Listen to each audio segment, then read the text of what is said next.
Hello guys, আজকালের যুগে এমন হয়ে গেছে মোবাইল ছাড়া কেউ থাকতে পারবে না। একদিন না খেয়ে থাকতে পারবে, কিন্তু একদিন মোবাইল ছাড়া থাকতে কেউ পারবে না। এমন মোবাইলের নেশারে ভাই, এই যুগ আলাদা হয়ে গেছে। মোবাইল আজকাল হয়ে গেছে যে কি একদম ঢেমনির মতো। মোবাইল ছাড়া কেউ থাকতে পারবে না। একদিন না খেয়ে থাকতে পারবে, কিন্তু মোবাইল ছাড়া কেউ থাকতে পারবে না। যদি মোবাইলের রিচার্জ শেষ হয়ে যায়,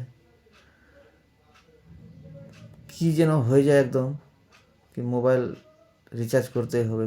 পয়সা যদি পকেটে না থাকে, তাও ধার করেও নিয়েও মোবাইল রিচার্জ করতে হবে।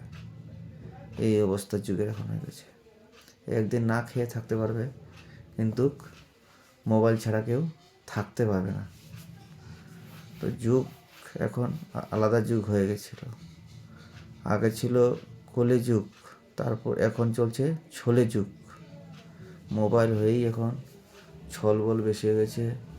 আজকালের এখন দেখছি তো অনেক লোক কি মোবাইল কথাটা যদি ভালো লাগে, এদিকে বন্ধুরা সবাই শেয়ার কমেন্ট করে দিবেন। দেখি তো লাঞ্চের টাইমে